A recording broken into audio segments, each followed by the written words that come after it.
This is the outside of the Elddis Majestic 115. As I move along, I will firstly come to both flue points for the space heater and for the boiler. Just make sure that nothing is obstructing them. And then next we have the battery locker. So we've got the leisure battery just here, and then the mains hookup point.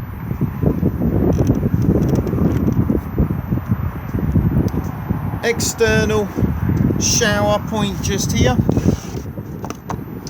So you can see that the external shower hose has never been used. To use it, just push on the blue collar and release the dust cap. It's basically a hose lock attachment. So as you can see just here, this screws onto the end of the external shower hose, and then it literally just plugs in here, and then as long as you've got your water pump on, the hand shower will then become under pressure.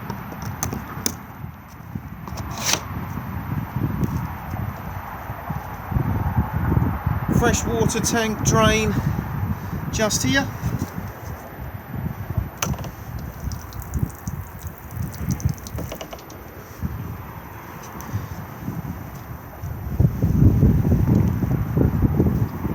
And then as I come round to the rear, we have the cassette toilet. To remove this, just lift up on the lever and pull towards you. Before use, remove the cap and add your toilet chemical with a small amount of water. This is also where it empties from. Just remember that when you are pouring it away, to hold the button in just here to release the vacuum inside. It's also advisable to keep this seal lubricated. Thetford do their own seal lubricant, but any silicone based lubricant is fine, and by turning this part here, gains access inside the cassette for additional cleaning. If you do need to gain full access inside, this whole section can be removed. The little triangle at the moment is pointing to the locked point. By twisting this whole section round so it faces here, will allow this section to come free. All of these cassettes are now on wheels with extendable handles.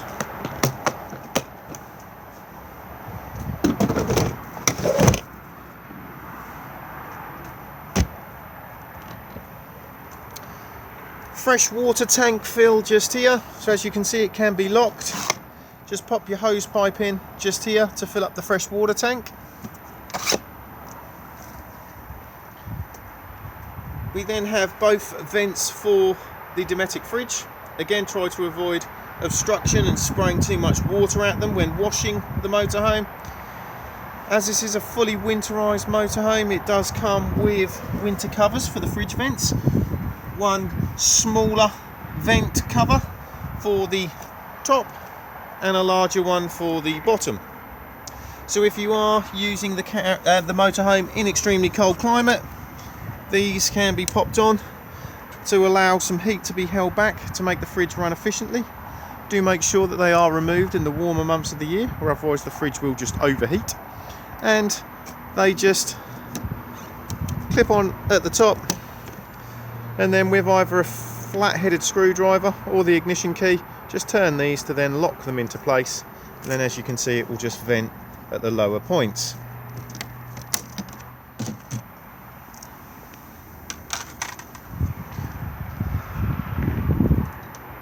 Rear view camera just here, and then we have the Fiamma bike rack. Pull the rails towards you and they will then drop. Pop the bikes onto the rails and then attach these straps through the wheels, and then attach each arm to the frameworks of the bikes.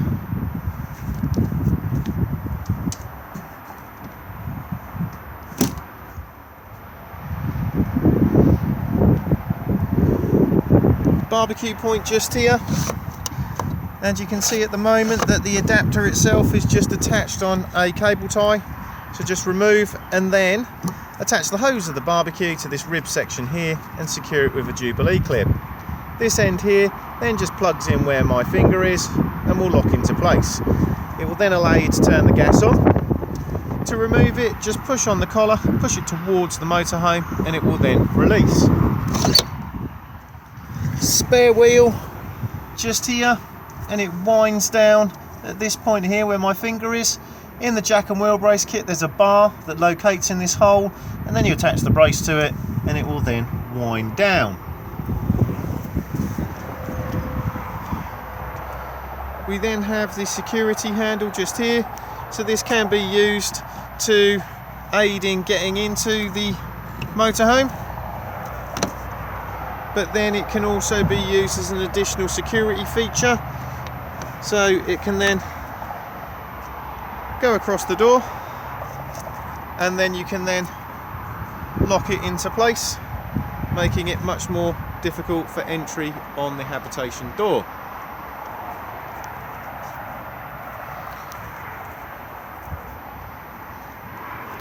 Gas locker just here, and as you can see there's room for 2 gas bottles. The regulator itself just sits here, and then the hose comes off the regulator, screws into the propane bottle and is tightened with a gas spanner. Bottle on and off on the top here, and this particular one has been fitted with a gauge that shows how much gas is in the cylinder.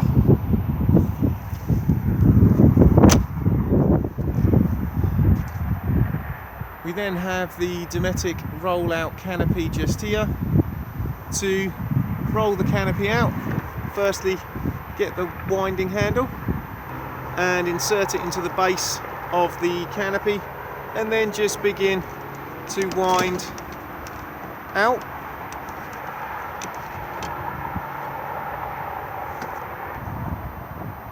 As you can now see, I've wound the canopy out a short distance. I always prefer to do this and then drop the legs to give the canopy a little bit more support. To drop the legs, you will see that they are sprung loaded, so just push in and then fold the leg down. Then you just lift up on here and pull the lever out. The leg will then drop,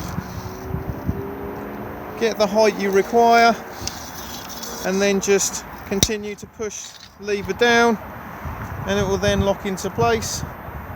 And then do exactly the same again with the other leg, and then continue to wind out, walking the legs as you go. Never use the canopy in high winds, as it does run the risk of being flipped over the top of the motorhome.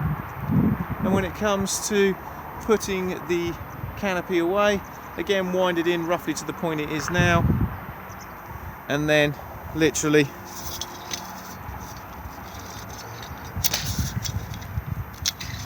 fold the leg back in, making sure that as you turn it, put it up, you rotate it round so it's then facing this way.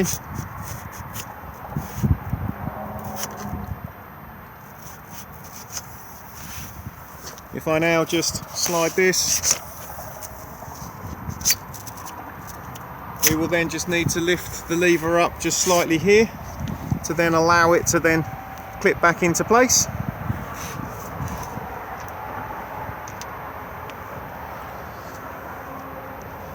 Diesel fill just here, and the cap unlocks on the ignition key, and then we have AdBlue top up just underneath. It will let you know on the dashboard when AdBlue needs topping up. Tyre pressure's just here on the door pillar, and then underneath the passenger seat is the jack and wheel brace kit. Vehicle battery just located underneath the floor of the cab,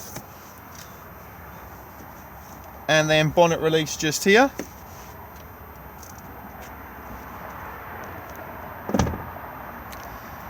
The motorhome is alarmed, and it's all just done through the ignition key. So if I now lock it you'll get a single chirp and a single flash of the indicators, letting you know that both driver and passenger doors are locked and the alarm is armed. If I now press the unlock button, 2 chirps and 2 flashes indicating that it's unlocked and disarmed. What you can also do with this particular alarm is put it into what is known as pet friendly mode. So the alarm will be armed on the outside but disarmed on the inside, and all you need to do with this is literally press the lock button twice, so once and then a second time, and you get a high-pitched chirp indicating that you are now in pet friendly mode. If I now unlock it again and I now just leave the passenger door slightly on ajar and I now try to arm the alarm, you'll get a series of high-pitched chirps indicating that something is not quite correct, and on this occasion it is that the passenger door is not shut properly. This will also make this noise if the habitation door has not been closed correctly, or the driver's side door, and also if the bonnet is not fully closed.